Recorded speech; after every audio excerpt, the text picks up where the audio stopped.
नमस्कार. प्रेमाची गोष्ट या मालिकेच्या आजच्या भागामध्ये मी तुम्हा सर्वांचे मनपूर्वक स्वागत करते. आजच्या भागामध्ये पाहायला मिळतं, इंद्राताई या कार्तिकला बोलू लागतात, जावई बापू शांत व्हा, ह्या मुक्ताच्या जिवेला ना हाडच नाही आहे असं बोलून त्या मुक्ताला बोलू लागतात. काय गं, अगं जरा तरी विचार करायला हवा होतास. अगं त्या दिवशी ती कोण कुठली अनिता, तिला त्यांनी मदत केली, तिला बहिणी समान मानलं आणि आज तू यांच्यावरच आरोप करतेस. अगं तू यांच्यावर आरोप करताना जरा तरी विचार करायला हवा होतास. ते कोणालाच कधी त्रासामध्ये नाही पाहू शकत. मुक्ता मात्र इंद्राताईंजवळ पाहतच राहते. तरी इंद्राताई मुक्ताला खूप काही बोलत असतात. तरी कार्तिक बोलू लागतो, नाही, मला या घरात आता एक क्षणही राहायचं नाही. आणि आई, तुम्हाला माहितीच असेल, मला कुठल्याही मुलीला आणि त्यांना तर मी मातेसमान मानतो आणि तशा माऊलीला त्रास झालेला मला नाही पाहत. मग ती कोणी कुठलीही असू देत, मग तिला मी मदत करणारच.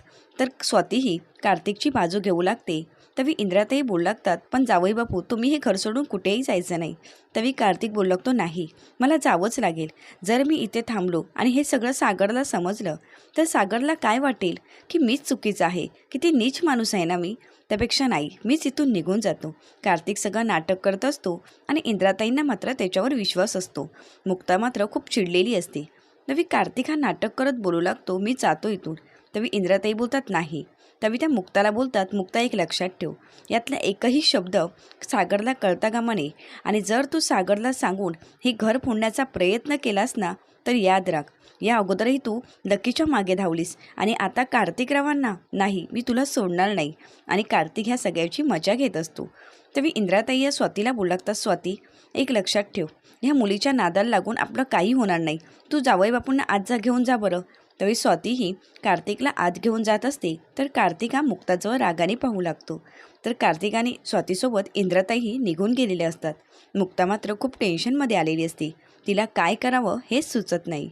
तर दुसरीकडे आपल्याला पाहायला मिळतं, सागर आणि सावनी गोव्याला निघालेले असतात. तितक्यातच सावनीला घरातून फोन येतो आणि तिची मेड तिला बोलू लागते, मॅडम, आदित्यची तब्येत ठीक नाही आहे, त्याला उलट्या आणि तापही येतो आहे. त्यावेळी हे ऐकून सावनी घाबरून जाते आणि मेडला बोलते, तुम्ही आत्ताच्या आता डॉक्टरला बोलावून घ्या.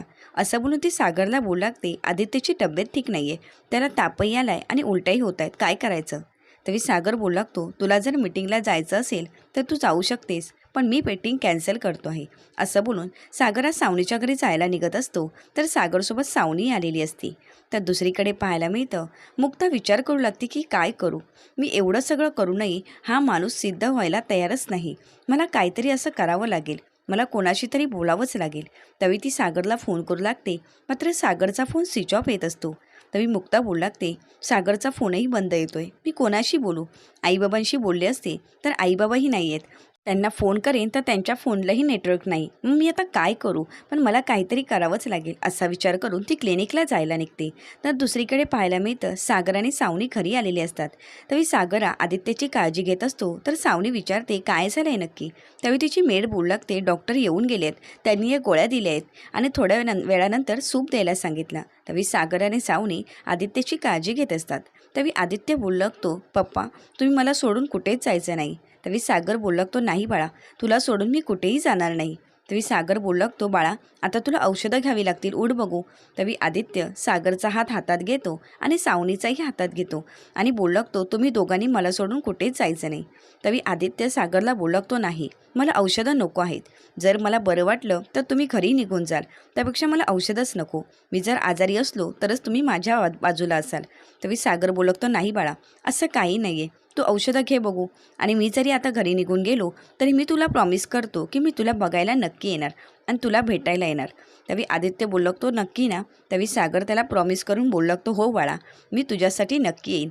हे सावनीला पाहून सावनीलाही खूप वाईट वाटत असतं. सागरने प्रॉमिस केल्यामुळे आदित्य औषधं घेतो आणि त्यानंतर तो झोपी जातो. पण झोपलेला असताना सुद्धा त्याने सावनी आणि सागरचा हात हातातच पकडलेला असतो.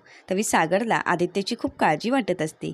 तर दुसरीकडे आपल्याला पाहायला मिळतं, इंद्राताईंनी खीर बनवलेली असते. त्यावेळी ते कार्तिकला बोलू लागतात, जावई बापू, ही घ्या खीर, तुमच्यासाठी बनवली आहे. तरी कार्तिक कौतुक करत बोलू लागतो, खरंच कमाल झाली आहे खीर, खूपच छान झाली आहे. तरी कार्तिक बोलू लागतो, सेम माझी आई बनवायची तशी, पण त्यापेक्षाही खूप छान झाली. हे ऐकून इंद्राताई खूप खुश झालेले असतात. त्यावेळी स्वाती येते आणि बोलू लागते, झाला का कौतुक सोहळा, आता आपल्याला जायचं आहे ना सिनेमा बघायला, मग चला ना. तरी कार्तिक बोलतो, हो झालं, पण तू किती वेळ मेकअप करत होतीस, मेकअप जरा कमी करायचा. तरी स्वाती बोलू लागते, हो माझी तयारी झाली. तितक्यातच मुद्दामहून कार्तिक शर्टवर खीर पाडतो आणि बोलू लागतो, सॉरी माझ्या हातून जरा खीर सांडली, त्यामुळे मला आता शर्ट चेंज करावं लागेल. स्वाती बोलू लागते, अगोदरच उशीर झाला आहे आणि त्यात तुम्ही ही खीर सांडली, काय चाललंय तुमचं? तरी कार्तिक नाटक करत बोलू लागतो, तुम्ही एक काम कराल का? तुम्हाला उशीर होत असेल तुम्ही पुढे निघा, मी येईनच मागून. तरी स्वाती बोलू लागते, पण आता मुक्ता कुठे आहे? तिची पण मी तिकीट काढली आहे. तरी इंद्राताई बोलू लागतात, ती नाही आली म्हणून काही फरक पडतोय का? चल आपण निघू. तरी कार्तिक त्यांना बोलू लागतो, तुम्ही पुढे निघा, मी आलोच. आणि कार्तिक त्या गोष्टीचा फायदा घेत खरीच थांबतो. तर दुसरीकडे पाहायला मिळतं, मुक्ता विचार करू लागते, मी आता काय करू? असं कोणी वागू शकतं का? पण मीच मूर्ख आहे, कारण त्या माणसाने खूप हुशारीने आपली इमेज या जगासमोर बनवली आहे. त्यामुळे माझ्यावर कोणी विश्वास ठेवू शकत नाही. जरी मी कितीही पटवून देण्याचा प्रयत्न केला तरी मीच खोटी ठरणार आहे. त्यामुळे मला असं काहीतरी करावं लागेल की त्यांचा हा वाईट चेहरा ह्या जगासमोर आणावाच लागेल.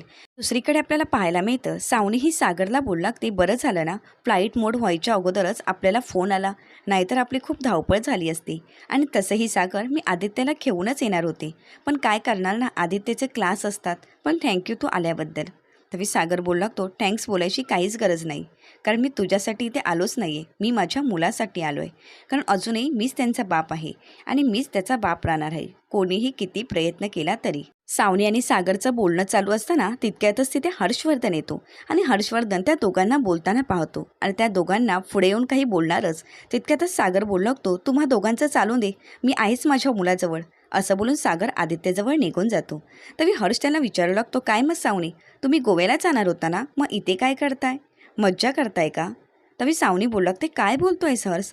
अरे जर मजा मारायचीच असती तर मी घरी का आले असते, गोव्यातही मारू शकले असते. आणि हो, तू काय बोलतोयस, तू भानावर नाही आहे, तुला जरा चढली आहे. तरी हर्षवर्धन बोलू लागतो, हो मला चढली आहे, मला मान्य आहे मला चढली, पण एक लक्षात ठेव, मला डोळ्यासमोर काय होतंय ना ते बरोबर समजतं. आणि तसं पण तू तुझ्या एक्स नवऱ्यासोबत एन्जॉय तर करत होतीस, मला ते दिसत होतं. तरी सावनी बोलू लागते, एक लक्षात ठेव हर्षवर्धन, मी तुला खूप कॉल करण्याचे प्रयत्न केले, इथे आदित्याला ताप आला म्हणून सागर आला आहे आणि आम्ही मीटिंग कॅन्सल केली. त्यावेळी हर्षवर्धन बोलू लागतो, मग त्याने उपकार नाही केले आहेत त्यांनी माझ्यावर, बाप आहे तो बाप. त्यावेळी हर्षवर्धनला सावनी बोलू लागते, अरे पण तू. त्यावेळी हर्षवर्धन बोलू लागतो, मी, अरे मी तर त्याला पोचतो आहे फक्त. त्यावेळी सावनी बोलू लागते, मग त्याच्यासाठी एवढे गिफ्ट आणतोस, त्याला फिरायला घेऊन जातोस, त्याचा अर्थ मी काय समजायचा हर्षवर्धन? हर्षवर्धन तिला बोलू लागतो, काहीच नाही, हे फक्त त्याचं मन वळवण्यासाठी मी केलेलं नाटक आहे. मला फक्त एकच हवं आहे, सागरला हरवायचं आहे. एकदा का सागरला मी हरवलं की मी त्याचा बाप होणार आहे आणि मग मी तुझा नवरा पण. आणि जर तसं नाही झालं तर एक लक्षात ठेव, तूही इथून निघायचं. मला कोणाशीही देणं घेणं नाही, फक्त मला सागर कोळीला हरवायचं आहे. याच्या व्यतिरिक्त मला कोणीही नको आहे, ना तू ना तुझा मुलगा.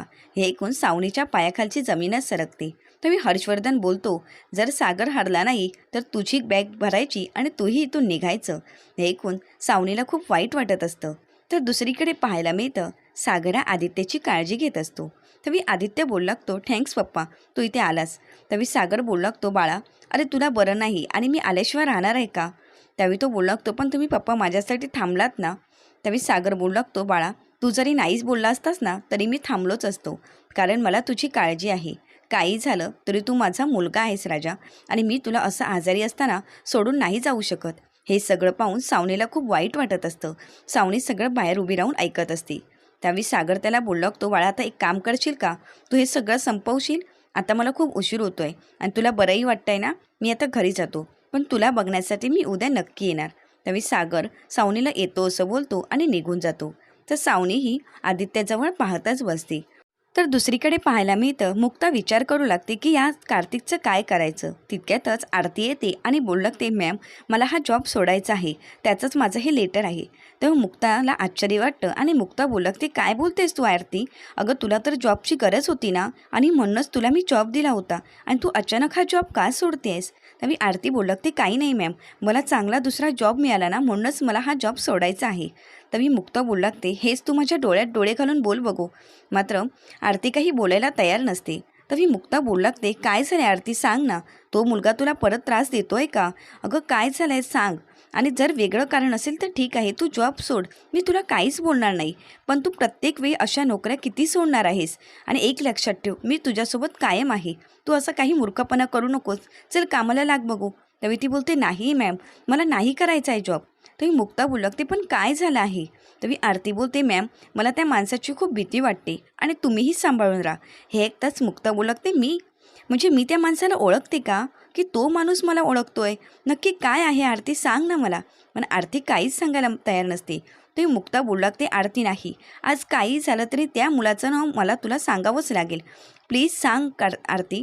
मात्र आरती काहीच बोलत नाही. तरी मुक्ता बोलू लागते, आरती नाही, मी तुला जाऊ देणार, प्लीज मला त्या मुलाचं नाव सांग. तरी आरती नाईलाजाने बोलू लागते, कार्तिक. ते ऐकताच मुक्ता बोलू लागते, कार्तिक म्हणजे आमच्या घरी राहतो तो कार्तिक का? ते ऐकून आरती बोलू लागते, हो तोच कार्तिक. ते ऐकून मुक्ताच्या पायाखालची जमीनच सरकते. ते मुक्ता बोलू लागते, म्हणजे एवढे दिवस तूच त्याला धमकी देत होतीस का? तूच 15 लाख रुपये मागितलेस का? ते मुक्ताला आरती बोलू लागते, नाही, मी त्याच्याजवळ कधीच पैशाची मागणी केली नाही. तरी मुक्ता बोलते, म्हणजे दुबईतली मुलगी तूच आहेस का? तरी आरती बोलू लागते, हो दुबईतली मुलगी मीच आहे. तरी मुक्ताही बोलू लागते, म्हणजे त्या दिवशी बिल्डिंग खाली? तरी आरती बोलते, हो त्या दिवशी बिल्डिंग खाली मला जो माणूस मिळाला होता तो कार्तिकच होता आणि एवढे दिवस ज्या माणसाबद्दल मी तुम्हाला बोलत होते तोही कार्तिकच होता. त्या दिवशी तो बिल्डिंग खाली मिळाला आणि त्याने मला धमकी दिली की यापुढे तू ह्या परिसरात आजूबाजूला यायचं नाही आणि म्हणूनच मी तिथून निघून गेली आणि आज तर मी त्याला चक्क तुमच्या घरामध्ये पाहिलं आणि त्यामुळे माझी भीतीच वाढली आणि असं ठरवलं की मी हा जॉब नाही करायचा. मुक्ताला खूप टेन्शन आलेलं असतं. त्यावेळेला तिला घडलेलं सगळं आठवू लागतं. तरी मुक्ता मनाशीच बोलू लागते, म्हणजे या माणसाने आमच्याजवळ 15 लाख रुपये घेतलेत ते विनाकारण. त्यांना कोणीही धमकी देत नव्हतं, तर त्यांनी फक्त पैसे लुबाडण्यासाठी हे सगळं केलं होतं आणि सागरने ते 15 लाख दिले. त्यानंतरही त्या माणसाने मला घरामध्ये पकडलं होतं आणि त्यांना जर जाब विचारायला गेली तर त्याने मला उडवाउडवीची उत्तरं दिली. त्यावेळी तिला प्रत्येक क्षण आठवू लागतात आणि बोलू लागते, बापरे, हा माणूस एवढा नीच कसा काय असू शकतो? एका मुलीवर दुबईत अत्याचार करून आता तो इथे येऊन माझ्यावरही अत्याचार करण्याचा प्रयत्न करतोय. नाही, काही करून मला हे थांबवावंच लागेल. त्यावेळी तिला घडलेलं सगळं आठवतं.